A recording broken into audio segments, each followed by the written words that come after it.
ലോകമെമ്പാടുമുള്ള മലയാളി പ്രേക്ഷകർക്ക് സ്വാഗതം. 20 വർഷം മലയാളിയുടെ ജീവിതത്തിന്റെ ഭാഗമായി മാറിയ ഒരു ചാനൽ. ആ ചാനൽ വെറുതെ ഒരു റേറ്റിംഗ് ഗെയിമിലല്ല നിലകൊണ്ടത്. ഏറ്റവും പുതുമയുള്ള ഷോകൾ മലയാളികളിലേക്ക് ആദ്യമായി എത്തിച്ച ചാനൽ എന്ന് അഭിമാനപൂർവ്വം പറയാൻ കഴിയും അമൃത ടിവിക്ക്. അമൃത ടെലിവിഷൻ അങ്ങനെ മറ്റൊരു ഏട് നിങ്ങളുടെ മുമ്പിലേക്ക് തുറക്കുകയാണ്. 491 മില്യൺ. അത് ലോകത്തെ കണക്കല്ല, ഇന്ത്യയിൽ നിന്നും സോഷ്യൽ മീഡിയ ഉപയോഗിക്കുന്ന ആൾക്കാരുടെ കണക്കാണ്. 491 മില്യൺ. അത് ആലോചിച്ച് കഴിഞ്ഞാൽ ഇനി ലോകമെമ്പാട് നോക്കുമ്പോൾ ലോകത്തിന്റെ ഏതാണ്ട് പകുതിയിലേറെ ആൾക്കാർ സോഷ്യൽ മീഡിയയിൽ ഒരു തരത്തിലല്ലേ മറ്റൊരു തരത്തിൽ ഇൻവോൾവ് ആണ്. അതുകൊണ്ട് മാറ്റി നിർത്തി എന്തായാലും മുന്നോട്ട് പോകാൻ സാധിക്കില്ല എന്ന് എല്ലാവർക്കും അറിയാം. അവരെ അംഗീകരിച്ച് മുന്നോട്ട് കൂടെ കൊണ്ടുപോകാൻ തന്നെയാണ് അമൃത ടെലിവിഷന്റെയും തീരുമാനം. അങ്ങനെ 20 കാറ്റഗറികളിലായിട്ട് നമ്മൾ ഇന്ന് അവാർഡുകൾ നൽകുകയാണ്. നമുക്ക് ഈ എമേർജിംഗ് ആയിട്ടുള്ള മീഡിയ, അതിന്റെ ട്രാൻസ്ഫോർമേഷൻ, അതിനൊരു ഒഫീഷ്യൽ സ്വഭാവം കൊടുത്ത് നമുക്ക് ആ ചർച്ചയിലേക്ക് കടക്കാം. A conclave to discuss transformation and emerging media.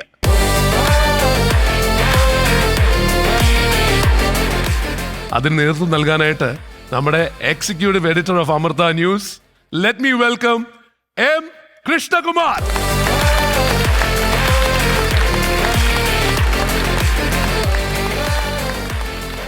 അപ്പോൾ ഈ 20 വർഷക്കാലം പിന്നിടുന്ന ഈ വേളയിൽ ജനോപകാരപ്രദമായ പല കാര്യങ്ങളും ചെയ്യാൻ അമൃത മാനേജ്മെന്റ് തീരുമാനിച്ചിട്ടുണ്ട്.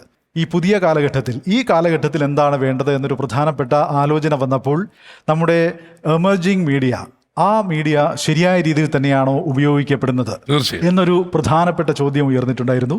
ആ ചോദ്യത്തിന് പലപ്പോഴും അമൃത ടി വിയുടെ ഒരു കൃത്യമായ ഒരു നിലപാടെന്ന് പറയുന്നത്, ഇതിന് ഒരു നിയന്ത്രണം ഉണ്ടാവണം, എന്നാൽ അടിച്ചേൽപ്പിക്കപ്പെടുന്ന നിയന്ത്രണവുമാകരുത്.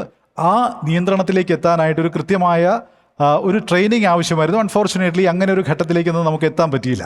അവിടെ നമുക്ക് ചെയ്യാൻ കഴിയുന്നൊരു പ്രധാനപ്പെട്ട കാര്യം, ആ മാറ്റത്തിനനുസരിച്ച് നിലവാരമുള്ള കാര്യങ്ങൾ, നിലവാരമുള്ള കോണ്ടന്റ് പ്രൊവൈഡേഴ്സായിട്ട് വരുന്നവരെ പരമാവധി പ്രോത്സാഹിപ്പിക്കുക. അതിൻ്റെ മറുവശം എന്ന് പറയുന്നത്, റീച്ചിന് വേണ്ടി എന്തും കാണിക്കുന്നവരെ നിരുത്സാഹപ്പെടുത്തുക.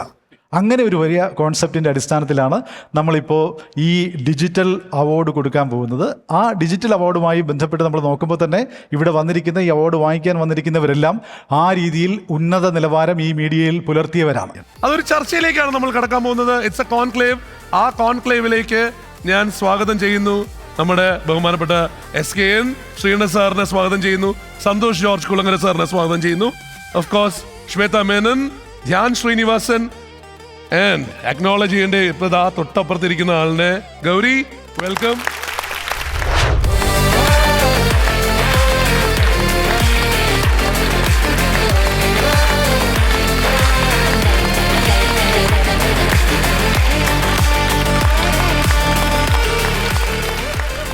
നമസ്കാരം. 20 വർഷം പൂർത്തിയാക്കുന്ന അമൃത ടെലിവിഷൻ ആഘോഷങ്ങൾക്കപ്പുറം ജനങ്ങൾക്ക് ഉപകാരപ്രദമാകുന്ന എന്തൊക്കെ കാര്യങ്ങൾ ചെയ്യണം എന്ന കാര്യത്തിൽ അമൃത മാനേജ്മെന്റ് ഒരു ധാരണയിലെത്തിയിരുന്നു. അങ്ങനെ നടത്തുന്ന വിവിധമായ പരിപാടികളുടെ തുടർച്ചയാണ് ഈ കാലഘട്ടത്തിന് അനുസൃതമായ രീതിയിലുള്ള ഒരു ഡിജിറ്റൽ അവാർഡ് നൽകണം എന്നുള്ള തീരുമാനം. അതിന് പ്രധാനപ്പെട്ട ഒരു കാരണം, നമ്മുടെ എമർജിംഗ് മീഡിയ അല്ലെങ്കിൽ നവമാധ്യമങ്ങൾ പല കാരണങ്ങളാൽ വിഷലിപ്തപ്പെടുന്ന ഒരു സാഹചര്യമുണ്ട്. ചില ഘട്ടങ്ങളിലൊക്കെ അത് വല്ലാതെ അതിരുവിടുന്നൊരു സാഹചര്യമുണ്ട്. അത് ശരിയായ രീതിയിൽ ഉപയോഗിക്കേണ്ടവരുടെ കയ്യിലേക്കാണോ അത് എത്തിയത് എന്നുള്ള ഉത്കണ്ഠാജനകമായ ചോദ്യങ്ങൾ നമ്മളിൽ പലരും പലപ്പോഴും ചോദിച്ചിട്ടുള്ളതാണ്.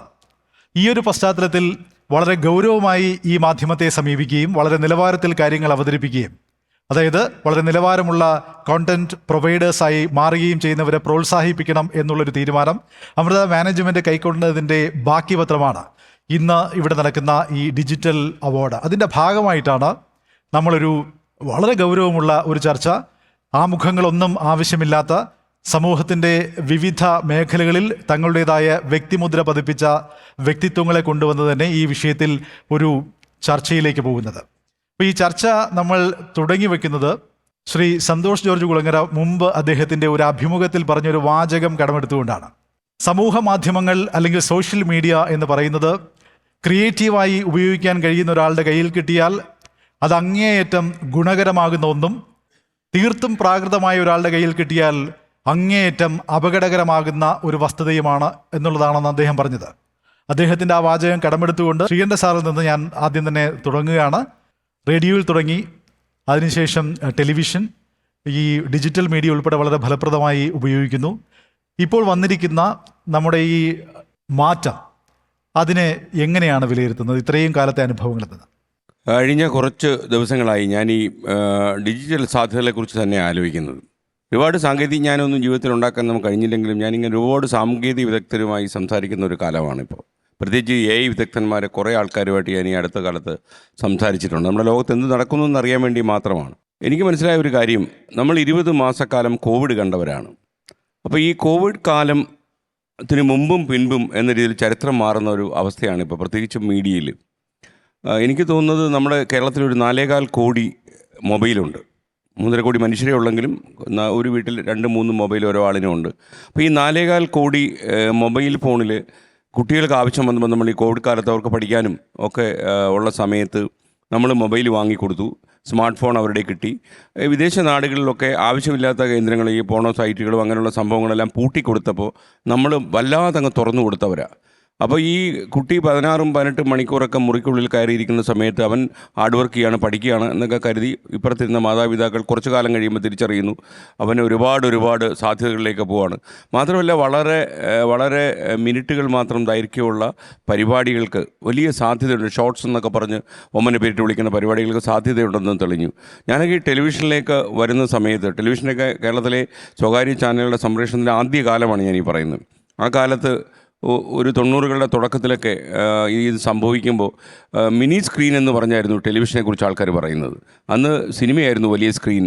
ഇന്നിപ്പോൾ മിനി സ്ക്രീൻ എന്ന് പറയുന്നത് മൊബൈൽ ഫോണായി മാറുകയും ബിഗ് സ്ക്രീൻ എന്ന് പറയുന്നത് ടെലിവിഷൻ ആവുകയും ചെയ്തു. മാത്രമല്ല ഈ കാലത്ത് സംഭവിക്കുന്ന ഒരു സത്യം, എന്നെ ഇന്ന് രാവിലെ കണ്ടപ്പം തന്നെ സന്തോഷ് ജോർജ് കുളങ്ങര ഒരു നല്ല വർത്തമാനം പറഞ്ഞു.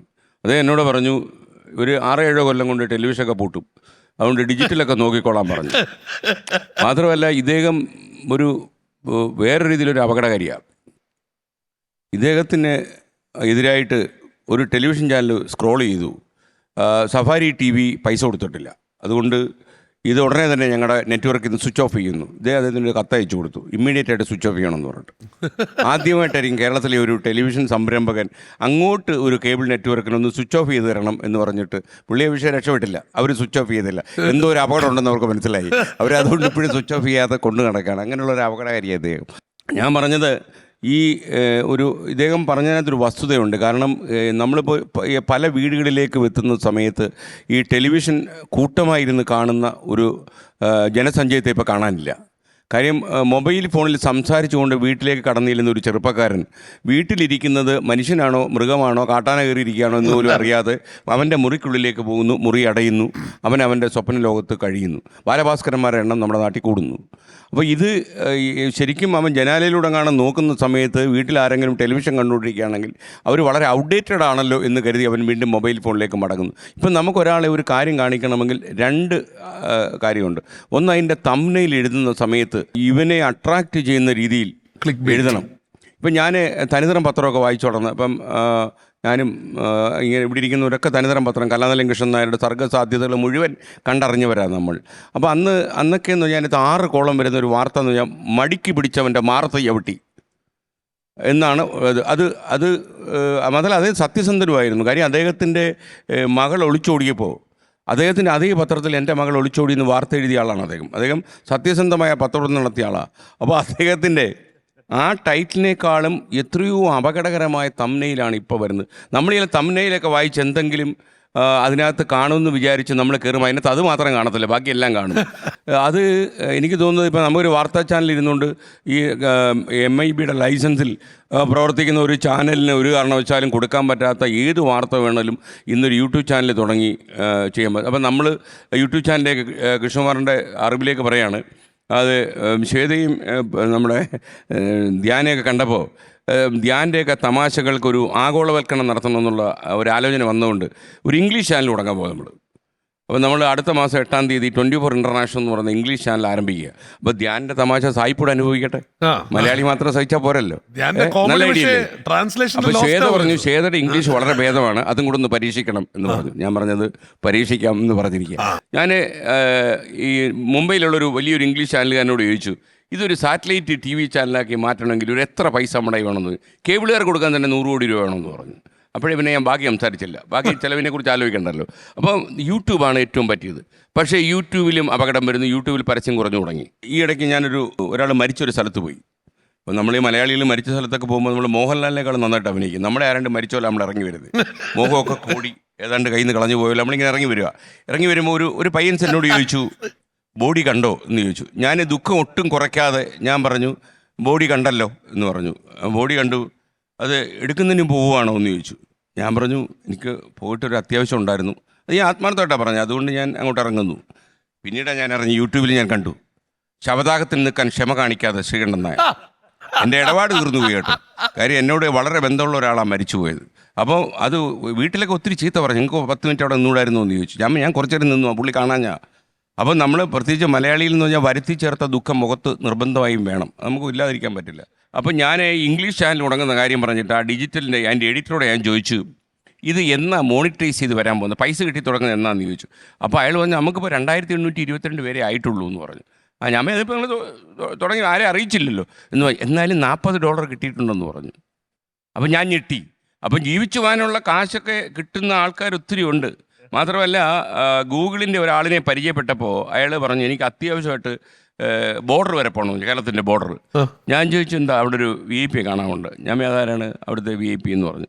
അതായത് 6 കോടിയോ 7 കോടിയോ സബ്സ്ക്രൈബേഴ്സ് ഉള്ള ഒരു ചാനൽ കേരളത്തിൻ്റെ ബോർഡറിലുണ്ട്. അവരെ കാണാൻ പോവുക. അവർ ഗൂഗിളിൻ്റെ വന്നിട്ടുണ്ടെന്ന് അറിയത്തില്ല, ഗൂഗിളിൻ്റെ പാർട്ണറാണെന്നാണ് പറഞ്ഞു. എത്ര ബഹുമാനത്തോടാണ് പറഞ്ഞത്. ഗൂഗിളിൻ്റെ പാർട്ണറാണ്. അവർ കൊടുക്കുന്ന പൈസ പറഞ്ഞിട്ട് എനിക്ക് 2 ദിവസം ഉറങ്ങാൻ പറ്റിയില്ല. അതായത് ഇന്ത്യയിൽ ആകെ റൂബി നമ്മുടെ ആരുടെയും വേണമെങ്കിൽ കൃഷ്ണമന്ത്രി ഉറക്കം വേണമെങ്കിൽ ഇപ്പോൾ പോക്കായ എമൗണ്ട് പറഞ്ഞാൽ. അപ്പോൾ അങ്ങനെ അപ്പോൾ എന്തായാലും ഒരു ഡിജിറ്റൽ ലോകത്തേക്ക് നമ്മൾ കടക്കുമ്പോൾ എന്ന് ജോർജ് പറഞ്ഞ കാര്യമാണ് യഥാർത്ഥത്തിൽ കറക്റ്റ്. ഇത് ഈ ശാസ്ത്ര സാധ്യത സൂക്ഷിച്ചായിരുന്നെങ്കിൽ കേരളത്തിന് ഒരുപാട് സാധ്യത ഉണ്ടായിരുന്നു. പക്ഷേ നമ്മളെ വ്യക്തിവൈരാഗ്യം തീർക്കാനും ഒക്കെ കൂടുതൽ ഉപയോഗിക്കും. അല്ല സാർ, നേരത്തെ ഒരു പ്രസംഗത്തിൽ സൂചിപ്പിച്ചൊരു കാര്യം ഉണ്ടായിരുന്നു, ഈ ഡിജിറ്റൽ മീഡിയയുടെ ഒരു കടന്നുകയറ്റം ചാനലുകളെ ബാധിക്കുന്നു എന്നുള്ള കാര്യം. അതായത് ഇൻഫ്ലുവൻസേഴ്സിൻ്റെ ഒരു സ്വാധീനം പരസ്യത്തെ ബാധിക്കുന്നുണ്ട്. എൻ്റെ ചോദ്യം എന്ന് പറയുന്നത്, ഇപ്പോൾ പത്രങ്ങളുണ്ടായിരുന്നു, പത്രങ്ങൾ എന്ന ടെലിവിഷനിലേക്ക് നമ്മൾ വന്നു. പക്ഷേ പത്രങ്ങൾ അപ്പോഴും ആ പത്രങ്ങളുടെ അസ്തിത്വം കൃത്യമായി നിലനിർത്താൻ ശ്രമിച്ചിരുന്നു. സ്വാഭാവികമായും ടെലിവിഷൻ്റെ കടന്നുകയറ്റത്തിൽ പത്രങ്ങൾക്ക് വലിയ തിരിച്ചടി ഉണ്ടായിട്ടുണ്ടെന്നുള്ളൊരു യാഥാർത്ഥ്യം അവിടെ നിൽക്കുന്നുണ്ട്. പക്ഷേ അസ്തിത്വം അവർ കളഞ്ഞിരുന്നില്ല. അപ്പോൾ ഈ നവമാധ്യമങ്ങളുടെ കടന്നുകയറ്റത്തിൽ ടെലിവിഷൻ ഇൻഡസ്ട്രിക്ക് അവരുടെ അസ്തിത്വം പൂർണ്ണമായി നിലനിർത്താൻ കഴിയുന്നുണ്ടോ? അപ്പോൾ എൻ്റെ ചോദ്യം ഒരു ചാനൽ മേധാവി എന്ന രീതിയിലും കേരള ടെലിവിഷൻ ഫെഡറേഷൻ്റെ പ്രസിഡന്റ് എന്ന രീതിയിലുമാണ്. ഞാൻ 1993 ഡിസംബറിലാണ് ഏഷ്യാനെറ്റിൽ കാലെടുത്ത് കുത്തിയത്. പിന്നെ 18 വർഷം ഞാൻ തുടർച്ചയായിട്ട് ഏഷ്യാനെറ്റിലുണ്ടായിരുന്നു. ഈ 18 വർഷവും എൻ്റെ ശത്രുക്കളൊന്നും എന്നോട് പറയുമായിരുന്നു, നാളെ ഇത് പൂട്ടുമെന്ന്. എന്നുവെച്ചാൽ TV ഔട്ടാകാൻ പോവുകയാണ്. ഇപ്പോൾ എത്ര കൊല്ലമായി, 2025 ഇതുവരെയും പൂട്ടിയിട്ടില്ലല്ലോ. അപ്പോൾ അതുകൊണ്ട് പെട്ടെന്ന് ഇത് പൂട്ടും എന്നുള്ളതല്ല ഞാൻ പറയുന്നത്. ഇപ്പോൾ കേരളത്തിലെ മിക്ക ടെലിവിഷൻ ചാനലുകളും പരസ്യ വരുമാനത്തെ മാത്രം ആശ്രയിച്ച് നിൽക്കുന്നതാണ്. പരസ്യ വരുമാനം ഉണ്ടെങ്കിൽ മാത്രമേ ഞാൻ അന്ന് നടത്തിയ താങ്കൾ കണ്ട ആ പ്രസംഗത്തിലെ ഏറ്റവും വലിയ പ്രശ്നം എന്താണെന്ന് ചോദിച്ചു കഴിഞ്ഞാൽ, നമ്മളിപ്പോൾ ചില സിനിമാ താരങ്ങൾ അഭിനയിക്കുന്ന ചില സിനിമ പോലെയാണ്. 80% സിനിമാ താര റെമ്യൂണറേഷൻ ആയിരിക്കും, ബാക്കി 20% ആയിരിക്കും പ്രൊഡക്ഷൻ ചിലവാക്കുക. എന്ന് പറയുന്ന പോലെ ഒരു ടെലിവിഷൻ പ്രൊഡക്ഷനിൽ ചിലവാക്കുന്ന പണത്തിൻ്റെ കൂടുതൽ ഭാഗവും പോകുന്ന അവിടുത്തെ അവതാരകനും മിഥുനും അതുപോലെ അല്ലെങ്കിൽ അവിടുത്തെ ജഡ്ജസിനും ആയിരിക്കും. മിഥുനാണെങ്കിൽ ഒരു കാര്യം കൂടെ പറയും, ഞാൻ ദുബായിൽ നിന്ന് വരും, അതിൻ്റെ ചെലവ് കാശ് കൂടെ തരണമെന്ന് പറയും. അപ്പോൾ കട്ടിങ് ദി സ്റ്റോറി ഷോർട്ട്, ഇത് എല്ലാ കാലത്തും ഒരു ചലഞ്ച് ഉണ്ടായിട്ടുണ്ട്. പക്ഷേ ഈ കോവിഡ് കാലം നമ്മളെ ഒരുപാട് മാറ്റിക്കളഞ്ഞു. ഇപ്പം ഞാൻ ഈ അടുത്ത കാലത്തായിട്ട് ഒരു അപകടം ചെയ്യുന്നുണ്ട്. രാത്രി കിടക്കാൻ നേരത്തെ ഞാൻ ദാസേട്ടനെ ഇങ്ങനെ കേൾക്കാൻ തുടങ്ങി. ചില പുസ്തകങ്ങൾ വീണ്ടും കാക്കനാടൻ നോവൽ പറങ്കിമല വീണ്ടും വായിക്കുന്നു പറഞ്ഞ പോലെ ദാസേട്ടൻ്റെ ആദ്യ കാലത്തെ പാട്ടുകളൊക്കെ വീണ്ടും കേൾക്കുക. നമ്മുടെ ഇപ്പോഴത്തെ പാട്ടുകാരുമായിട്ട് അത് എങ്ങനെ വ്യത്യാസപ്പെടും. ഞാനൊരു സംഗീതജ്ഞനൊന്നുമല്ല, കേൾക്കാനുള്ളൊരു ഇഷ്ടം കൊണ്ട് ഇപ്പം ഞാൻ അഡിക്ഷനായി. എനിക്ക് രാത്രി ഉറങ്ങണം, ഇത് കുത്തി വെച്ച് പാട്ട് കേട്ടുകൊണ്ടിരിക്കണം. ദാസേട്ടൻ്റെ അരികിൽ നീ ഉണ്ടായിരുന്നെങ്കിൽ കേട്ടാൽ ഞാനിപ്പോൾ ഉറങ്ങുന്നത്. അപ്പോൾ ഇത് നമുക്കൊരു അഡിക്ഷൻ. ഷോർട്സും അങ്ങനെ തന്നെയാണ്. വേണമെങ്കിൽ നമുക്ക് കണ്ടുകൊണ്ടിരുന്ന ഒരു 3 മണിക്കൂറൊക്കെ ഷോർട്സ് കണ്ടുകൊണ്ടിരിക്കാം. അപ്പം നമ്മൾ ഇപ്പോൾ 1 മണിക്കൂർ, ഞാനൊക്കെ ആണെങ്കിൽ 2.5 മണിക്കൂറൊക്കെ ടോക്ക് ഷോ എയറിൽ ചെയ്യുന്ന ആളാണ്. 3 മണിക്കൂറൊക്കെ ചെയ്തിട്ടുണ്ട്. ഏഷ്യാനെറ്റിൻ്റെ MD ആയിരുന്ന മാധവ് സാറൊക്കെ എന്നോട് ചോദിച്ചു, ഒരു ഓണക്കാലത്ത് ഞാൻ 3.5 മണിക്കൂർ നീളുന്നൊരു തിരുവോണം ദിനത്തിലൊരു ടോക്ക് ഷോ ടെലികാസ്റ്റ്, ഇതൊക്കെ മനുഷ്യർ കാണുമെന്ന് ചോദിച്ചു. ഞാൻ മനുഷ്യരല്ലാത്തവർ ഈ നാട്ടിലുണ്ട്. എന്ന് ഞാൻ മറുപടി പറഞ്ഞു. ടെലിവിഷൻ ചാനലിൽ ഈ ഷോർട്സുകളായിട്ട് മാറുന്ന കാലമൊന്നും ഇതുവരല്ല. പക്ഷേ അതുകൊണ്ടൊന്നും ഈ ചാനലുകളൊന്നും പൂട്ടാൻ പാടില്ല. കാരണം എന്താണെന്നറിയാമോ, ഒന്ന് ഇതിനകത്തുള്ളൊരു പ്രശ്നം വെച്ചാൽ ഹെവി ആയിട്ടുള്ള ഇൻവെസ്റ്റ്മെൻറ്റ്, രണ്ടായിരം ഇത്രയധികം എംപ്ലോയീസ് അവിടെ ജോലി ചെയ്യുന്നു അവരുടെ. അതേസമയം നമ്മുടെ ഇത് കേട്ടുകൊണ്ടിരിക്കുന്ന ടെലിവിഷനിൽ വർക്ക് ചെയ്യുന്ന ജോലിക്കാർക്ക് അവർക്ക് ആശ്വസിക്കാൻ വേണ്ടി ഞാനൊരു കാര്യം കൂടെ പറയാം. ഈ അടുത്തിടെ എൻ്റെ മുംബൈയിലെ സെയിൽസ് മേധാവി രാജിവെച്ചു. അപ്പോൾ ഈ സെയിൽസ് മേധാവി രാജിവെക്കുന്നൊക്കെ പറഞ്ഞാൽ ഈ പഴയ കാലം പോലൊന്നുമല്ല. ഇങ്ങോട്ട് വന്ന് നാളെ മുതൽ ഞാൻ കാണത്തില്ല. പണ്ടങ്ങനെ നമ്മൾ അന്ന് തലയൊക്കെ ചൊറിഞ്ഞ് നിന്ന് ഞാൻ ഏഷ്യാൻ്റെ നിന്ന് രാജിവെക്കാൻ തീരുമാനിച്ചിട്ട് 12 ദിവസം എം ഡിയുടെ മുറിയിൽ പോയിട്ടും പറയാൻ പറ്റിയില്ല രാജിവെക്കാൻ പോകാതെ. അപ്പം ഇന്നിപ്പോൾ അങ്ങനെയല്ല, നമ്മൾ വന്നിട്ട് കാണാം കേട്ടോ, നാളെ കാണാം, നാളെ മുതൽ ഞാൻ അമൃത ടി വിയിലായിരിക്കും എന്ന് പറഞ്ഞ് അങ്ങ് പോവാം. പ്രശ്നമൊന്നുമില്ല. കേസൊന്നും കൊടുത്താൽ ലേബർ ഓഫീസൊന്നും അദ്ദേഹത്തിന് നന്നായിട്ട് അറിയാം എന്നെക്കാളും നിയമം. ഒരു കാര്യമില്ല, നമ്മൾ രക്ഷപ്പെടത്തില്ല. അപ്പം ഞാൻ ഇത് വിഷമിച്ചു പോയി. അപ്പം ഞാൻ വികാസ് കഞ്ചന്താനി എന്ന് പറഞ്ഞ റിപ്പബ്ലിക് ടി വിയുടെ CEO ആയിരുന്നൊരു മനുഷ്യൻ എനിക്ക് പരിചയമുണ്ട്. അപ്പോൾ ഈ മാർക്കറ്റിംഗ് മേധാവി രാജിവെച്ചപ്പോൾ എനിക്കില്ലേ പാമ്പ് ചത്ത ഇന്നാരെന്ന് പറയുന്ന പോലെ ഞാനിങ്ങനെ വിഷമിച്ചിരിക്കുക. അപ്പം ഞാൻ ഇദ്ദേഹത്തെ ഒന്ന് വിളിച്ചു, വികാസ്, എൻ്റെ മാർക്കറ്റിംഗ് മേധാവി രാജിവെച്ച് പോയി. വെരി ഗുഡ് എന്ന് അദ്ദേഹം അങ്ങേ തലയ്ക്കെന്ന് പറഞ്ഞു. ഞാൻ അത് വെരി ഗുഡ് എന്ന്, ഈ ഫിനാൻഷ്യൽ അവസാനിക്കാൻ പോകുമ്പോൾ ഞാൻ ഒരാളെ പിടിച്ചുകൊണ്ടുണ്ടെങ്കിൽ 3-4 മാസം എടുക്കില്ലേ, അഡ്വാൻസ് നോട്ടീസൊക്കെ ഇല്ലേ, ഈ കാലമല്ലേ എന്നൊക്കെ പറഞ്ഞ് അങ്ങനെ പറഞ്ഞു. You can see thousands of person in the Mumbai market who have no employment at all. ഞാൻ എന്ത്, ആയിരക്കണക്കിന് ആൾക്കാർ ഇത് കിട്ടും, നിങ്ങൾക്ക് നാളെ ജോയിൻ ചെയ്യണം, I will send some names. എനിക്ക് 5 പേരുടെ പേര് അയച്ചെന്നുള്ളി. മുംബൈയിലെ മാർക്കറ്റിൽ നിന്ന്, മാധ്യമ കമ്പനികളിൽ നിന്ന് ജോലി പോയവരുടെ എണ്ണം വളരെ വളരെ കൂടുതലാണെന്നാണ് അദ്ദേഹം പറഞ്ഞത്. പിന്നീട് അന്വേഷിച്ചപ്പോൾ എനിക്ക് മനസ്സിലായി ഒരുപാട് മാധ്യമ സ്ഥാപനങ്ങൾ ആൾക്കാരെ വിട്ടുകൊണ്ടിരിക്കുക. കൃഷ്ണകുമാറിനും സൂക്ഷിക്കാം. നമ്മുടെ ഈ സമൂഹ മാധ്യമങ്ങൾ ഉൾപ്പെടെ നവമാധ്യമങ്ങൾ, ഈ മാധ്യമങ്ങൾക്ക് എല്ലാ കാര്യത്തിലെന്ന പോലെ പോസിറ്റീവും നെഗറ്റീവും അതിനുമുണ്ട്. അപ്പോൾ ശരിയായ രീതിയിൽ ഈ മാധ്യമങ്ങൾ ഒരു ട്രെയിനിങ് കിട്ടാതെ പോയി. ഇപ്പോൾ നേരത്തെ പറഞ്ഞ മുഖ്യധാര മാധ്യമങ്ങൾക്കൊക്കെ വളരെ ട്രെയിൻഡ് ആയിട്ടുള്ള ആൾക്കാരാണ് വരുന്നത്. അപ്പോൾ എന്ത് കൊടുക്കണം, എന്ത് കൊടുക്കണ്ട എന്നുള്ള കാര്യങ്ങളൊക്കെ ഒരു കൃത്യമായ ധാരണയുണ്ടാവും. നമ്മുടെ മാധ്യമങ്ങൾ, പത്രമാധ്യമങ്ങളായിരുന്നാലും പിന്നീട് റേഡിയോ, പിന്നീട് ടെലിവിഷനൊക്കെ വരുമ്പോഴും 2 കാര്യങ്ങൾ അതിനകത്ത് പ്രധാനമായിട്ടുണ്ടായിരുന്നു. ഒന്ന്, അതിൽ പക്വതയുള്ള, പാകതയുള്ള പത്രാധിപന്മാർ അല്ലെങ്കിൽ പ്രോഗ്രാം എന്തു വേണമെന്ന് നിശ്ചയിക്കുന്ന ആളുകളുണ്ടായിരുന്നു. രണ്ടാമത്, ഗവൺമെൻറ്റിൻ്റെ ചില നിഷ്കർഷകളുണ്ടായിരുന്നു, നിബന്ധനകളുണ്ടായിരുന്നു. ഇവരൊക്കെ ഈ ദൃശ്യമാധ്യമത്തിലേക്കാവട്ടെ, പ്രിൻ്റ് മീഡിയയിലേക്കാവട്ടെ, റേഡിയോയിലേക്കാവട്ടെ വന്നവരൊക്കെ മിനിമം ആ മാധ്യമ പ്രവർത്തനത്തിൻ്റെ ധർമ്മം എന്തായിരിക്കണമെന്ന് പഠിച്ചവരുമായിരുന്നു. സോഷ്യൽ മീഡിയയ്ക്ക് അങ്ങനെ ഒരു നിബന്ധനയില്ല, ഒരു നിയന്ത്രണമില്ല. ആർക്ക് വേണമെങ്കിലും ഒരു മൊബൈൽ ഫോൺ കയ്യിലുണ്ടെങ്കിൽ, അതിൻ്റെ സിമ്പിളായ ടെക്നോളജി അറിയുമെങ്കിൽ എന്ത് കണ്ടൻറ്റും, അതിൽ ഇന്നതെന്നില്ല, എന്ത് കണ്ടൻറ്റും നമുക്ക് കൊടുക്കാം. അവിടെ അത് ചെയ്യുന്നയാളുടെ മനോധർമ്മവും അയാളുടെ ഒരു മൂല്യബോധവും ഒക്കെയാണ് എന്തുവരെ പോകാമെന്ന് നിശ്ചയിക്കുന്നത്. അങ്ങനെ എന്തുവരെ പോകാമെന്ന് നിശ്ചയിക്കുമ്പോഴും പണം എന്ന് പറയുന്ന ഒരു വലിയ ആകർഷണം നിൽക്കുകയാണ്. അവിടെ വ്യൂവർഷിപ്പ് കിട്ടുമെങ്കിൽ നമ്മൾ എന്തിനാണ് നിയന്ത്രിക്കുന്നത് എന്നൊരു ചിന്ത ഈ ആളുകളിലേക്ക് കുറച്ച് നാൾ കഴിയുമ്പോൾ വരും. കാരണം ഒന്നിച്ച് യൂട്യൂബ് ചാനൽ തുടങ്ങിയ 3 പേര്, അതിൽ ഒരുത്തൻ എക്സ്ട്രീം ലെവലിലേക്ക് പോകുന്നു, ഒരുത്തൻ പക്വതയോടെ നിൽക്കുന്നു. 2 മാസം കഴിയുമ്പം എക്സ്ട്രീം ലെവലിലേക്ക് പോയവൻ കാശ് വാരിക്കൂട്ടുന്ന കാണുമ്പോൾ സ്വാഭാവികമായിട്ടും മറ്റേയാൾക്കും താല്പര്യം ഉണ്ടാവുമല്ലോ. അപ്പോൾ ഇതിൽ വരേണ്ട ഒരു കാര്യം എനിക്ക് തോന്നുന്നത്, വിദ്യാഭ്യാസം നടത്തിയോ മാധ്യമ പ്രവർത്തനം പഠിപ്പിച്ചോ ഒന്നും അല്ല അത് ചെയ്യേണ്ടത്.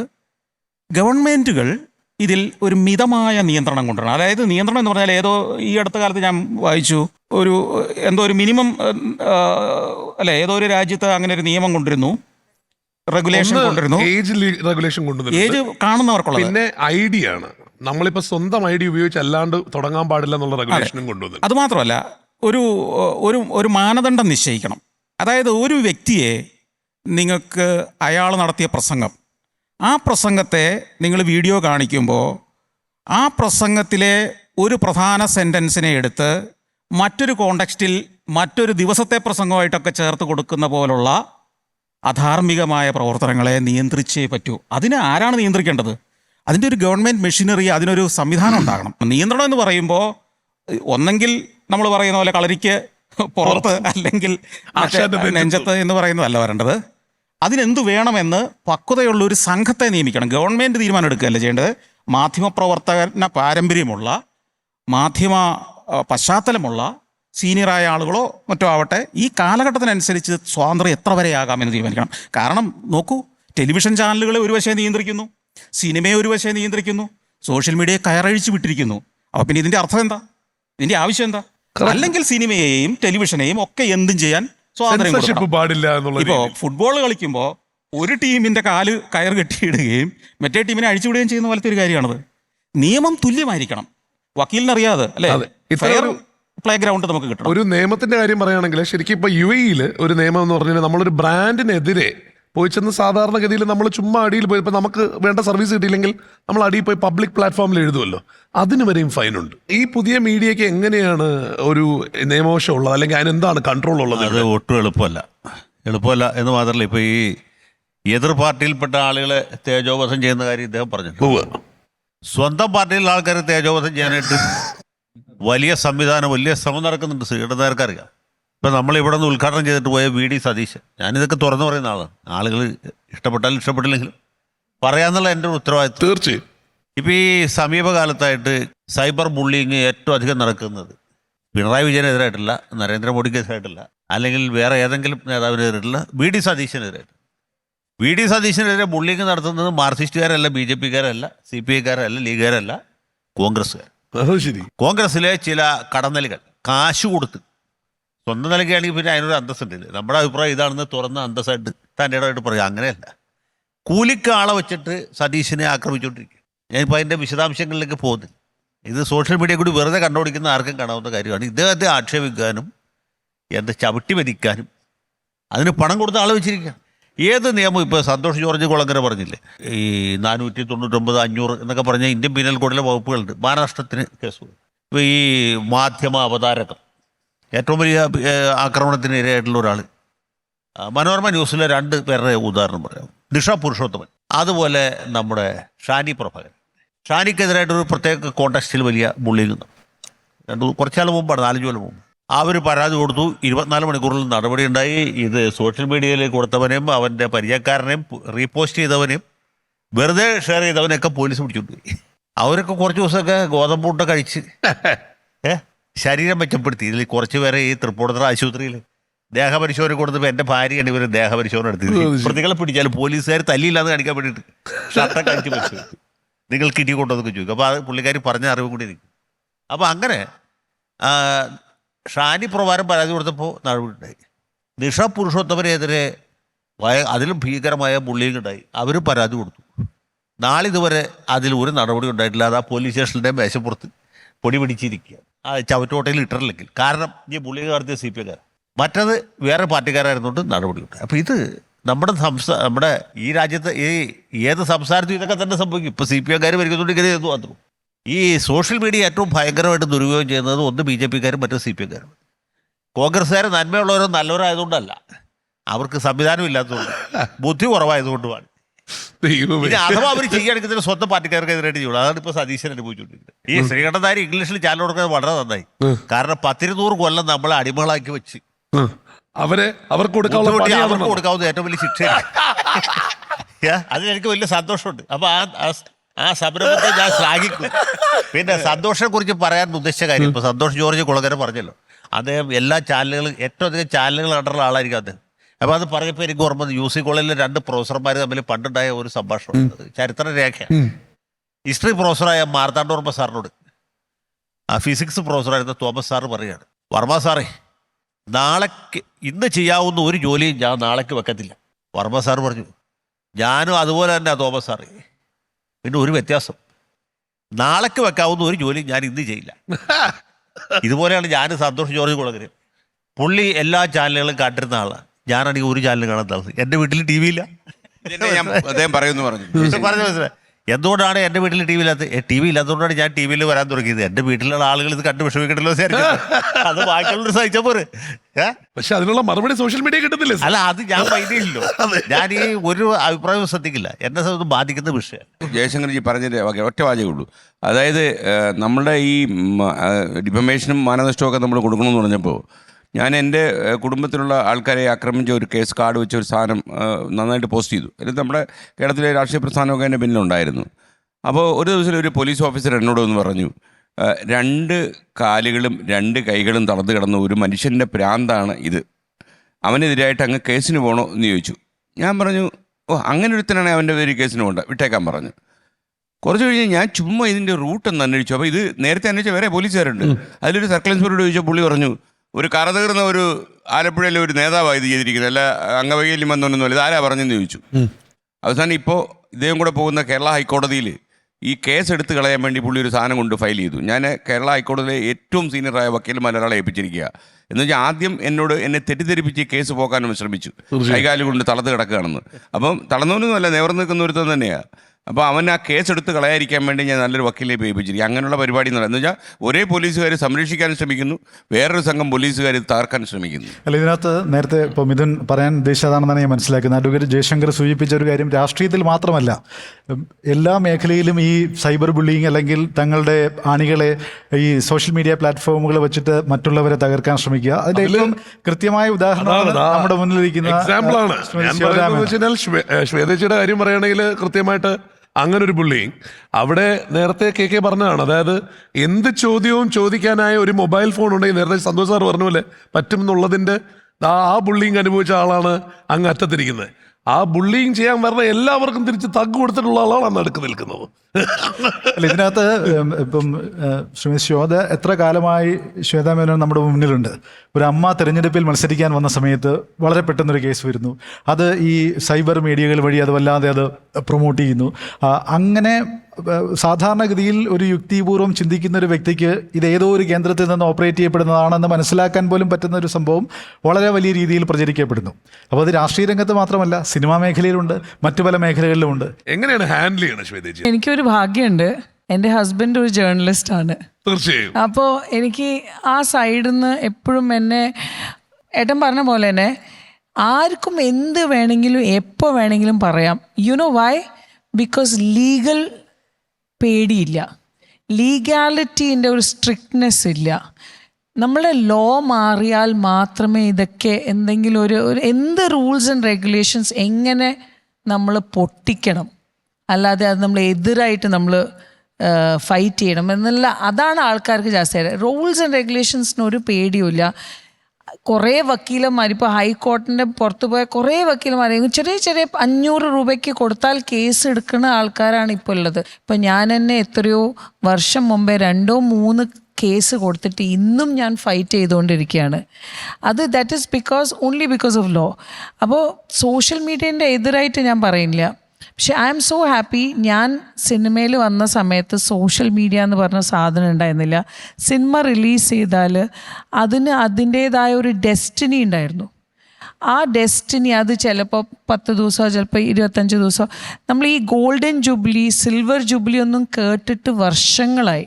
പക്ഷെ ഇപ്പോൾ ആണെങ്കിൽ ഒരു സിനിമ റിലീസായാൽ തന്നെ സോഷ്യൽ മീഡിയേൻ്റെ ഇൻ്റർവെൽ വരെ വെയിറ്റ് ചെയ്യണ്ട, അതിൻ്റെ അഭിപ്രായങ്ങളും വന്നു. അതിന് പോസ്റ്റ്മോർട്ടം ചെയ്യാൻ ഒരുപാട് ആൾക്കാരുണ്ട്.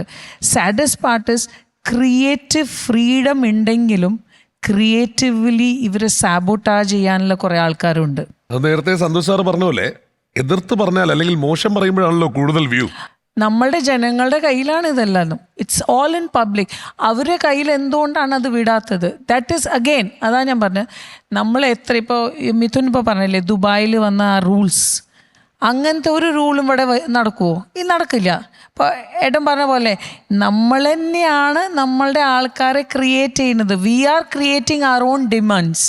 നമ്മൾ തന്നെയാണ് പൈസ കൊടുത്തിട്ട് നമ്മളുടെ ആൾക്കാരെ പറ്റി മോശം എഴുതാൻ വേണ്ടി. അപ്പോൾ മാർക്കറ്റിംഗ് ഹാസ് ബിക്കം ഒരു ഏറ്റവും ഇമ്പോർട്ടൻ്റ് ആണെങ്കിലും ഇപ്പോൾ സിനിമ 5 കോടിക്ക് ഉണ്ടാക്കി കഴിഞ്ഞാൽ 1.5 കോടി മാർക്കറ്റിംഗിനുണ്ട്.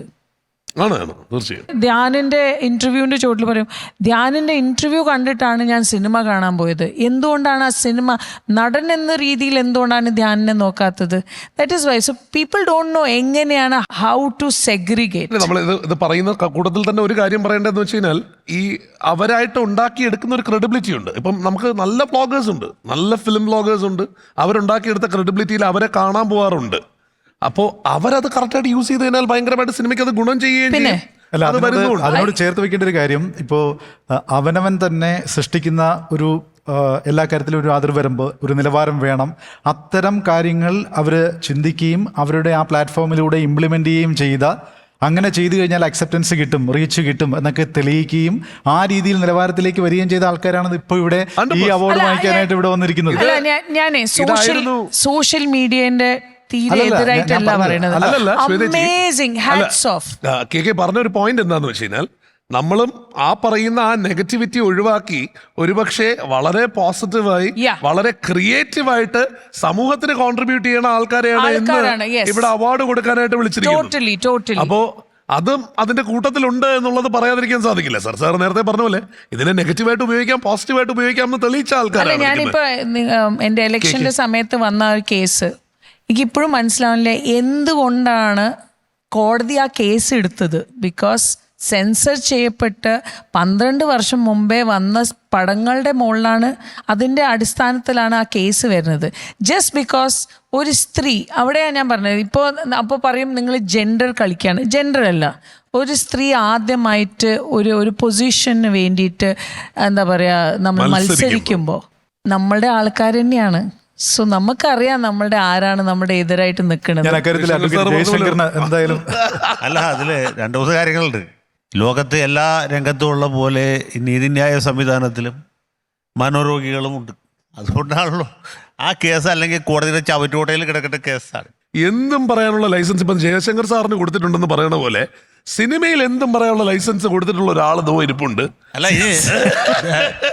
അല്ല ധ്യാൻ തുടങ്ങണേ മുമ്പ് ഒരു കാര്യം ഞാൻ കൂട്ടിച്ചേർത്ത് പറയും. ഇപ്പം എന്നോട് ചേർത്ത് ഈ ചില സന്ദർഭങ്ങളിൽ ആളുകൾ ഭയങ്കരമായിട്ട് ബുള്ളിങ് നടത്തുന്നത്, അത് വിഷ്വൽ മീഡിയയിലാണെങ്കിലും പ്രിന്റ് മീഡിയയിലാണെങ്കിലും സോഷ്യൽ മീഡിയയിലാണെങ്കിലും ഭയങ്കരമായിട്ട് എല്ലാ ആൾക്കാരും നെഗറ്റീവായിട്ട് പറയുകയാണെങ്കിൽ ഒരു സ്റ്റേജ് കഴിയുമ്പോൾ അത് വളരെ പോസിറ്റീവ്. അതെ. അതിൻ്റെ ഏറ്റവും വലിയ ജീവിക്കുന്ന ഉദാഹരണമാണ് സുരേഷ് ഗോപി. അദ്ദേഹത്തെ ഒരു സമയത്ത് ഏതൊക്കെ രീതിയിൽ പുള്ളിയുടെ പല പ്രവർത്തികളും വളരെ ഇറാഷണലാണ്, നമ്മുടെ ഒന്നും യുക്തിക്ക് നിരക്കാത്ത രീതിയിലാണ് പുള്ളി വാർത്താനം പറയുകയും പെരുമാറുകയൊക്കെ ചെയ്യുന്നതൊക്കെ എനിക്കും ആ അനുഭവമുണ്ട് വ്യക്തിപരമായിട്ട്. പക്ഷേ പുള്ളിയെ ഇന്നിപ്പോൾ കാണുന്ന രീതിയിൽ കേന്ദ്രമന്ത്രിയാക്കി വളർത്തിയത് നമ്മുടെ ഇവിടുത്തെ ചില ടെലിവിഷൻ ചാനലുകൾ വഹിച്ച പങ്ക്, സോഷ്യൽ മീഡിയ ഇൻഫ്ലുവൻസേഴ്സ് വഹിച്ച ചരിത്രപരമായ ഉത്തരവാദിത്വം വളരെ വലുതാണ്. അല്ലെങ്കിൽ പുള്ളി ഇതിപ്പോ പാർലമെന്റ് മെമ്പറോ അല്ലെങ്കിൽ കേന്ദ്രമന്ത്രി ആവില്ലായിരുന്നു. അത്ര വലിയ ബുള്ളിങ്, അത്ര വലിയ ആരോഗ്യ രാവണനിലെ പുള്ളിയുടെ അച്ഛൻ എഴുതിയ ഡയലോഗാണ് അത്. വെറുത്ത് അവസാനം കുട്ടിശങ്കറിനോട് ഒരു ഇഷ്ടം തോന്നി എന്ന് പറയുന്ന സാധനമുണ്ട് അല്ലേ? അതാണ് സംഭവിച്ചത് ഇവിടെ. ഞാൻ വളരെയധികം തമാശയായിട്ട് പറയുന്നതിന്റെ ഇടയിൽ തന്നെ ഒരുപാട് വലിയ കാര്യങ്ങളും പറയാറുണ്ട്. ഞാൻ എങ്ങനെയാണ് ഈ സോഷ്യൽ മീഡിയ, കാരണം നമുക്ക് വളരെ എളുപ്പമല്ലാത്തൊരു കാര്യം എന്ന് പറയുന്നത് ആക്സെപ്റ്റൻസ് ആണ്. ആ ആക്സെപ്റ്റൻസ് കിട്ടിയ ആള് എന്നുള്ള രീതിയിൽ സംസാരിക്കുക. നമ്മൾ സെലിബ്രേറ്റ് ചെയ്യുന്നത് ഇന്ന് നേരത്തെ പറഞ്ഞ പോലെ കണ്ടന്റ്, ജെനുവിൻ കണ്ടന്റ് ക്രിയേറ്റേഴ്സ് അല്ലെങ്കിൽ നിലവാരമുള്ള എടുത്തു പറയുന്നു ഇടക്കിടക്ക്. അതുകൊണ്ട് അപ്പോൾ നിലവാരമുള്ള കണ്ടന്റ് ക്രിയേറ്റേഴ്സിനെ സെലിബ്രേറ്റ് ചെയ്യുന്നൊരു വേദിയാണത്. അപ്പം ഡെഫിനറ്റ്ലി അവരാണ് ഇന്നത്തെ സ്റ്റാർസ്. അപ്പോൾ ഫസ്റ്റ് അവരെ അക്നോളജ് ചെയ്തുകൊണ്ട് തന്നെ പറയുന്നു. നമുക്കതുകൊണ്ട് വളരെയധികം ഗുണങ്ങളുണ്ടായിട്ടുണ്ട് പലപ്പോഴും. സിനിമയ്ക്ക് പ്രത്യേകിച്ച് സിനിമയെ റെപ്രസെൻ്റ് ചെയ്ത് പറയുമ്പോൾ ഇന്ന് നമ്മൾക്ക് സിനിമയെ മാർക്കറ്റ് ചെയ്യാൻ അല്ലെങ്കിൽ നമ്മുടെ സിനിമയെ മാർക്കറ്റ് ചെയ്യാൻ ഏറ്റവും പുതിയ ഇൻ ലാസ്റ്റ് 5 years സിനിമേനെ മാർക്കറ്റ് ചെയ്യണമെങ്കിൽ സ്വാഭാവികമായിട്ടും ഇൻ്റർവ്യൂസ് അല്ലെങ്കിൽ അതിൻ്റെ ഏറ്റവും വലിയ മാർക്കറ്റിംഗ് ടൂൾ എന്ന് പറയുന്നത് തന്നെ ഇത്തരം പ്രൊമോഷൻ. അത് ഇവിടുത്തെ മെയിൻ സ്ട്രീം ആക്ടേഴ്സ് മുതൽ മമ്മൂക്ക മുതൽ ലാലേട്ടൻ മുതൽ എല്ലാവരും വന്നിട്ട് ഇൻ്റർവ്യൂസിന് ഇരിക്കുകയാണ്. എന്തിന് അന്യഭാഷാ സിനിമ എന്നുള്ള പ്രഭാസ് മുതൽ അവരൊക്കെ വന്നിട്ട് ഇവിടെ കേരളത്തിൽ വന്നിട്ട് അവരുടെ സിനിമയെ അവർക്ക് അതിൻ്റെ ആവശ്യമുണ്ടെന്ന് ചോദിച്ചാലില്ല.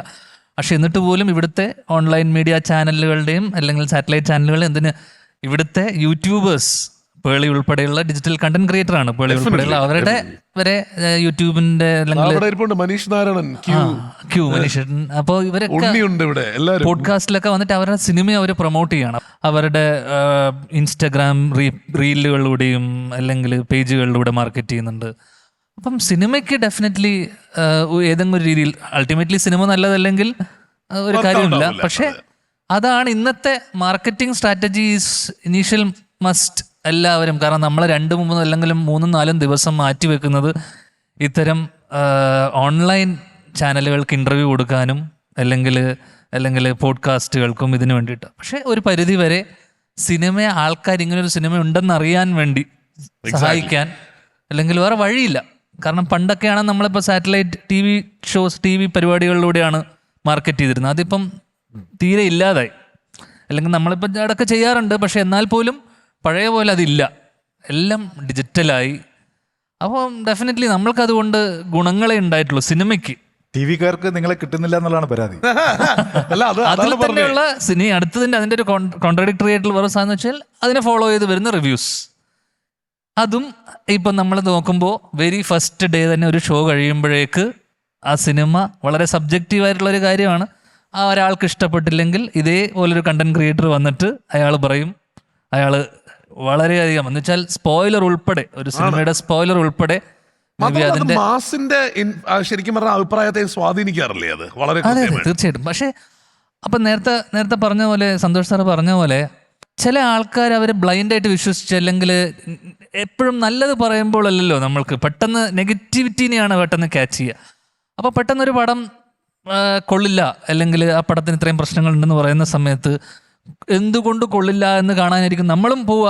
അത് എന്താണ് പ്രശ്നം എന്നറിയാനായിരിക്കും. ഒരു വലിയ സ്റ്റാറിൻ്റെ വലിയൊരു സിനിമ വന്നിരുമ്പോൾ അത് മോശം എന്ന് പറയുന്ന ആദ്യം അത് എന്ത് മോശം എന്നറിയാനായിരിക്കും. നല്ലതിനേക്കാൾ നല്ലതാണെങ്കിൽ നമ്മളതങ്ങ് മാറ്റി വയ്ക്കും. പക്ഷെ മോശം എന്നറിയുമ്പോൾ നമ്മൾ അത് തേടി അങ്ങ് പോവും. അങ്ങനെ ഹെയ്റ്റ് അതിലൂടെ ചിലവർ സെലിബ്രേറ്റ് ചെയ്യപ്പെട്ട റിവ്യൂസ് ഉണ്ടായിട്ടുണ്ട്. പക്ഷെ പലപ്പോഴും ഇവരൊക്കെ ഈ റിവ്യൂസ് തന്നെ അവരുടെ പേഴ്സണൽ ഒപ്പീനിയനാണ് പലപ്പോഴും പറയുന്നത്. പക്ഷെ ഇവരെ ഫോളോ ചെയ്ത് വരുന്ന കുറേ ആൾക്കാരുണ്ട്. അപ്പോൾ അവരും വിശ്വസിക്കുകയാണ്. കാരണം ഇയാൾക്ക് ഇഷ്ടപ്പെട്ടില്ല, എനിക്കും ഇഷ്ടപ്പെടില്ല. പക്ഷെ അപ്പോഴും ഒരു വളരെ ജഡ്ജ്മെൻ്റലായിട്ട് ആൾക്കാർ ഓക്കെ അദ്ദേഹത്തിന് ഇഷ്ടപ്പെട്ടില്ല എന്ന് വെച്ചിട്ട് നമ്മൾ ആ ട്രെൻഡ് ഫോളോ ചെയ്ത് പോകുന്ന ആൾക്കാരുണ്ട്. അപ്പം ഫസ്റ്റ് ഇതൊക്കെ ഈ നേരത്തെ പറഞ്ഞ പോലെ ഈ കണ്ടന്റ് ക്രിയേറ്റേഴ്സാണ്. ഇവരൊക്കെ തന്നെ മൂവി ക്രിറ്റിക്സ് ആണ്. അല്ലെങ്കിൽ ഇതിന് നേരത്തെ പറഞ്ഞ പോലെ റെഗുലേഷനോ ഒന്നും തന്നെ ഇല്ല. പല രീതിയിലും അസോസിയേഷനൊക്കെ ഇടപെട്ടിട്ടുണ്ട്. പക്ഷെ ഒന്നും ചെയ്യാൻ സാധിച്ചിട്ടില്ല. കാരണം ഒരു ഭൂരിപക്ഷം ആൾക്കാരെ ഇവർക്ക് ഇൻഫ്ലുവൻസ് ചെയ്യാൻ പറ്റിയിട്ടുണ്ട് എന്നുള്ളത് തന്നെയാണ് സത്യാവസ്ഥ. സത്യം. അപ്പം ഒരു രീതിയിൽ നമ്മൾ ഇത്തരം മാർക്കറ്റ് ചെയ്യുന്നത്, നമ്മുടെ സിനിമയെ മാർക്കറ്റ് ചെയ്യുന്നത് ഇതേ പ്ലാറ്റ്ഫോമിലൂടെയും അതേ പ്ലാറ്റ്ഫോമിലുള്ള ആൾക്കാർ തന്നെയാണ് തിരിച്ചും സിനിമയെ നശിപ്പിക്കുന്നതെന്നും ഒരു പരിധിവരെ നമുക്ക് തോന്നിയിട്ടുണ്ട്. പക്ഷേ ചില ഘട്ടങ്ങളിൽ നേരത്തെ പറഞ്ഞ പോലെ ഇതിനെയൊക്കെ സിനിമയ്ക്കൊരു സത്യം ഉണ്ടാവും, സിനിമയുടെ ഒരു ഫെയ്റ്റ് ഉണ്ടാവും. അപ്പം ഈ പറയുന്ന റിവ്യൂവേഴ്സ് മോശം പറഞ്ഞ സിനിമകൾ വിജയിച്ചിട്ടുമുള്ള അവസ്ഥകൾ ഉണ്ടായിട്ടുണ്ട്. ഗൗരി ഒരു കാര്യത്തിൽ റിയാക്ട് ചെയ്തപ്പോൾ എന്തുകൊണ്ട് ചുറ്റുമിരുന്ന ആൾക്കാർ, അതായത് ആ സിനിമയുടെ ആൾക്കാർ തന്നെ എന്തുകൊണ്ട് റിയാക്ട് ചെയ്തില്ല എന്നുള്ളൊരു ചോദ്യത്തിനുള്ള ഉത്തരമാണ് ഇപ്പൊ ധ്യാൻ പറഞ്ഞത്. അതായത് നമ്മൾ അങ്ങനെ റിയാക്ട് ചെയ്ത് കഴിഞ്ഞാൽ ചിലപ്പോൾ ഈ ഓൺലൈൻ മീഡിയ തന്നെ നമ്മൾ ആ പടം ഇറങ്ങുമ്പോൾ തൊലച്ചു കളയുന്നുള്ളൊരു പേടി അവർക്കുള്ളത് കൊണ്ട് ഒരു പെൺകുട്ടിക്ക് ഒരു പ്രശ്നം ഉണ്ടായപ്പോൾ, ഞാൻ പറഞ്ഞ ഒരു പെൺകുട്ടിക്ക് പ്രശ്നം ഉണ്ടായെന്നല്ല, കൂടെ വർക്ക് ചെയ്യണ ഒരാൾക്ക് ഒരു പ്രശ്നം ഉണ്ടായപ്പോൾ അവർ റിയാക്ട് ചെയ്തില്ല. സത്യമല്ലേ ഗൗരി? എല്ലാവരും കണ്ടു കാണും ആ പ്രസ് മീറ്റിൻ്റെ വീഡിയോ. എനിക്കതിൽ ഞാൻ ആദ്യം പോസിറ്റീവ് പറയാം. ആ ഒരു അത്രയും ക്വിക്കായിട്ട് സോഷ്യൽ മീഡിയ കാരണമാണ് എല്ലാവർക്കും ആ പ്രസ് മീറ്റ് നടന്നതും അത് ലൈവായിരുന്നു. How positively it had taken off എന്ന് വെച്ചാൽ നമ്മളെപ്പോഴും ഒരു കോൺട്രവേഴ്സി അല്ലെങ്കിൽ ഒരു ഇഷ്യൂ നടക്കുമ്പോൾ ഡെഫിനറ്റ്ലി 2 sides ഉണ്ടാവും എന്നുള്ളൊരു എക്സ്പെക്റ്റേഷൻ ഉണ്ടായിരുന്നു. ഇപ്പം ഞാനത് PR-നാണ് ചെയ്തത്, അല്ലെങ്കിൽ എനിക്ക് മാർക്കറ്റ് ഇല്ലാത്തതുകൊണ്ട് ഒരു സെറ്റപ്പായിരുന്നു, ഇങ്ങനത്തെയൊക്കെ 99.9% എൻ്റെ സപ്പോർട്ടിനായിരുന്നെങ്കിൽ ഒരു 1% ഉണ്ടായിരുന്നു ആ ഒരു. പക്ഷെ I thought the ratio would have been more. പക്ഷെ എനിക്ക് തോന്നുന്നു സൊസൈറ്റി നമ്മുടെ ചിന്താഗതി മാറുന്നുണ്ട്. I think we are heading towards the right direction. അതെനിക്ക് ആ ഒരു മുറിയിൽ എനിക്ക് ഫീൽ ചെയ്തില്ല, ഒട്ടും ഫീൽ ചെയ്തില്ല. ഞാൻ ഫേസ് ചെയ്ത അതൊരു 10-12 മിനിറ്റോളം ഒരു പേഴ്സണൽ അറ്റാക്കായി മാറ്റി, ഒരു ഹറാസ്മെൻ്റ് ആയിരുന്നു ഞാൻ ഫേസ് ചെയ്തത്. പക്ഷെ അവിടെ നിന്ന് ഇറങ്ങിക്കഴിഞ്ഞ് അപ്പോഴാണ് എനിക്ക് ശ്വാസം ഒന്ന് എടുക്കാൻ പറ്റിയ. അവിടെ നിന്ന് ഇറങ്ങിക്കഴിഞ്ഞിട്ട് എനിക്ക് കിട്ടിയ സപ്പോർട്ട് അത് 80% എനിക്ക് സോഷ്യൽ മീഡിയയിൽ നിന്നും പിന്നെ ന്യൂസ് ചാനൽസ് ആയിക്കോട്ടെ, അത്രയും നാഷണൽ ലെവൽ ന്യൂസായി മാറിയത് ഇറ്റ്സ് നോട്ട് നോർമലൈസ്ഡ് എനിമോർ. അപ്പോൾ എനിക്കത് പറയാനുള്ളത് എൻ്റെ കൂടെ ഉണ്ടായിരുന്ന എൻ്റെ ടീം അതൊരു കൺവീനിയൻസ് ബേസിലാണ് അവർ അന്ന് ഇടപെടാത്തത്. വിച്ച് ഇസ് അവർക്ക് അവരുടെ കാര്യം, അല്ലെങ്കിൽ കോൺട്രവേഴ്സി ഇടപെടണ്ട അങ്ങനത്തെ ഒരു സേഫ് കളിച്ചപ്പോൾ. But what I'd like to say is ആ ഒരു സമയത്ത് എനിക്ക് പ്രതികരിക്കുന്നതും ഒട്ടും ഈസി ആയിട്ടുള്ളൊരു സംഭവം അല്ലായിരുന്നു. എനിക്ക് വേണമെങ്കിലും പോട്ടെ ചിരിച്ച് കളയാം, അങ്ങനെ ഞാനും സേഫ് കളിച്ചിരുന്നെങ്കിൽ അതങ്ങനെ പോയേനെ. പക്ഷേ ഇപ്പോൾ ഓഡിയൻസിന് ഞാൻ അവിടെ 10 മിനിറ്റ് എൻ്റെ ഒരു ബേസിക് റൈറ്റ്, ഒരു റെസ്പെക്റ്റ് എന്ന് പറയുന്ന ഒരു മര്യാദ എന്ന് പറയുന്ന ഒരു സംഭവം it was taken away from me. അതിന് ഞാൻ ഫൈറ്റ് ചെയ്യാൻ ശ്രമിച്ചതാണ് അപ്രീഷിയേറ്റ് ചെയ്തത്. പക്ഷെ ഇവർ രണ്ടുപേരും they were not genuine to their belief. ഒരു ഹ്യൂമൻ നേച്ചറാണല്ലോ. ഇപ്പം ഒരു 10 പേര് ഒരു പട്ടിയെ കൊല്ലുകയാണെങ്കിൽ അതൊരു തെറ്റാന്ന് ആരും പറഞ്ഞു തരേണ്ട ആവശ്യമില്ല. അതൊരു തെറ്റാണ്. It's a human nature to എന്താ ചെയ്യേണ്ടത്. പക്ഷേ they chose to be quiet. അതൊരു ചോയ്സ് ആയിരുന്നു.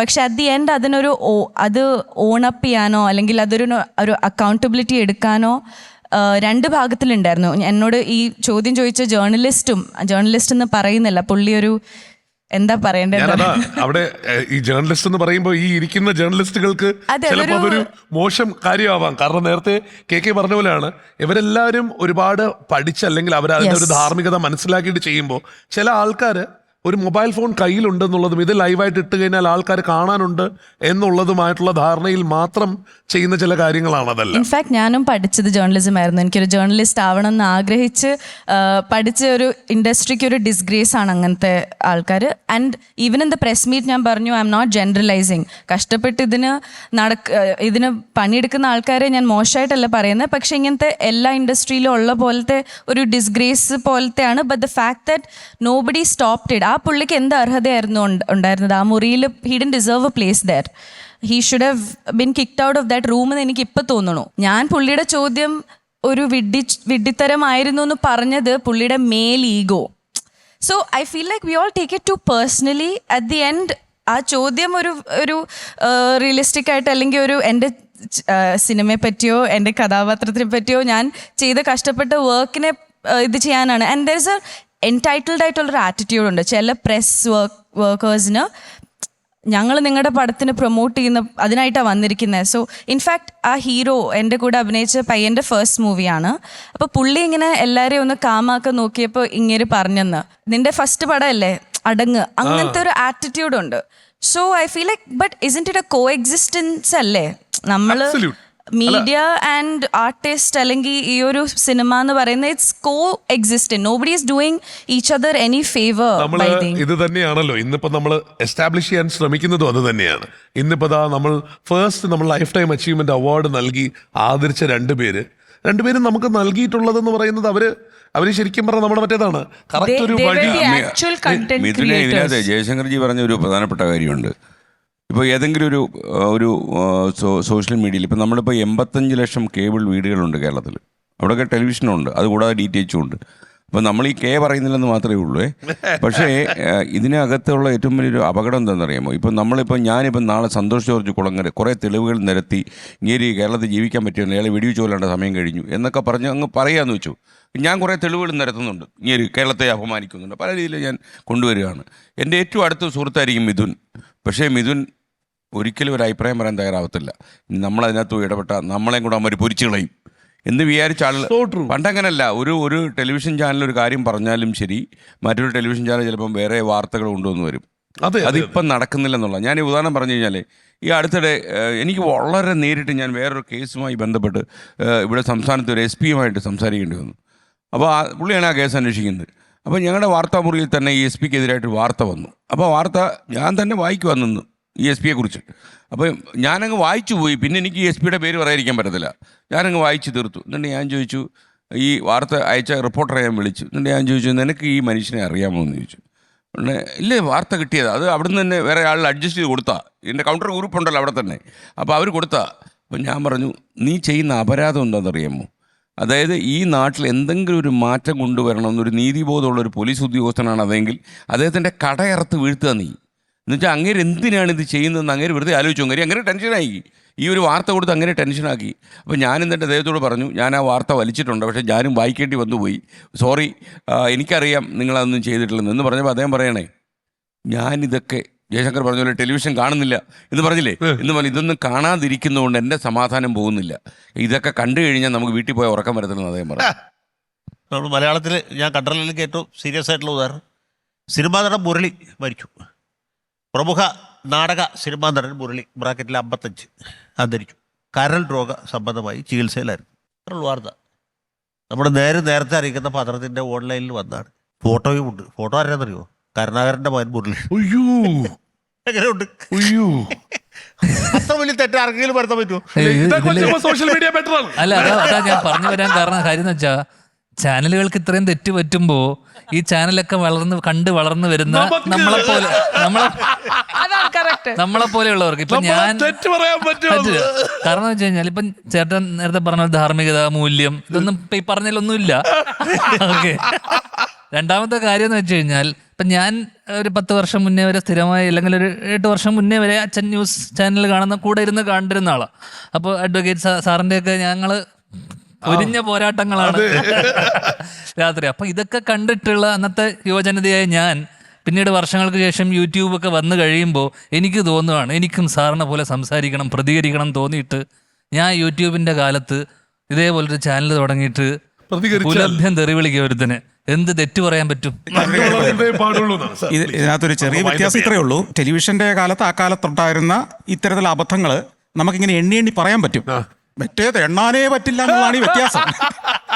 ദിവസവും പക്ഷേ നമ്മൾക്ക് ചിലപ്പോ ഇവരെയൊക്കെ ഒന്ന് വിളിച്ചിരുത്തി ചിലപ്പോ മകനെ നീ ഇത് ചേരുന്ന പറഞ്ഞാൽ ചിലപ്പോ അവര് മാറി. ഈ ഞാന് ഇപ്പൊ ഇതിൽ ശരികളാണ് എണ്ണി പറയാൻ വരുന്നത്. അതെ അതെ, സോഷ്യൽ മീഡിയയുടെ ഏറ്റവും പ്രയോജനം കിട്ടിയ ഒരാൾ ഞാനാ. ശ്രീകണ്ഠൻ നായർ സാറിനെ ടെലിവിഷൻ്റെ പ്രതിഭ എന്ന നിലയിൽ മലയാളി എല്ലാവരും അറിയാം. അദ്ദേഹത്തിന് സോഷ്യൽ മീഡിയയുടെ ആവശ്യമില്ല. പക്ഷേ ഞാൻ ആളുകളുടെ അടുത്ത് അറിഞ്ഞു തുടങ്ങിയത്, അല്ലെങ്കിൽ ആളുകൾ എൻ്റെ ശബ്ദമോ എൻ്റെ വാക്കുകളോ എൻ്റെ ആശയങ്ങളോ കേട്ടത് മുഴുവൻ എനിക്ക് തോന്നുന്നു ടെലിവിഷനല്ല, സോഷ്യൽ മീഡിയ. സോഷ്യൽ മീഡിയ ഇല്ലായിരുന്നെങ്കിൽ ഇന്ന് നിങ്ങൾ കാണുന്ന ഒരു സന്തോഷ് ജോർജ് കുളങ്ങര ഉണ്ടാകുമായിരുന്നില്ല, ഉറപ്പാ. ശ്രീകണ്ഠൻ സാറ് പറഞ്ഞു കോവിഡ് കാലത്താണ് ഇത് വളർന്നതെന്ന്. അതല്ല സത്യം.